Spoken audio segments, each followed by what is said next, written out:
কোন নেশাখোর নিজের থেকে মদ খানা, মদের বোতল শুরু করে নাই, তারে কোনো না কোনো দুষ্ট বন্ধু শয়তান তারে এই মদের আড্ডায় নিয়ে গেছে,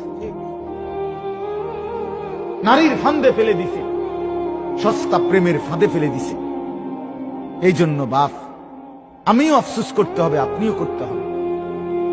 জওয়ান বুড়ো প্রত্যেকে মন্দ সঙ্গী, অসৎ সঙ্গী, যে তোমারে নষ্ট করে দিছে, যে তোমারে চরিত্রহীন বানিয়ে দিছে, তার কথা মনে পড়বে আর তখন আফসোস করবে, হায় যদি তাকে বন্ধু না বানাইতো।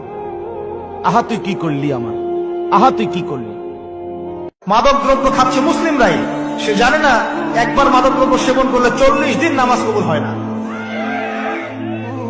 কেউ যদি মাদক দ্রব্য সেবন করে এবং এই অবস্থায় সে মৃত্যুবরণ করে, রাসূলুল্লাহ সাল্লাল্লাহু আলাইহি ওয়াসাল্লাম বলেছেন তাকে আল্লাহ পাক তিনাতুল খাবাল পান করাবে।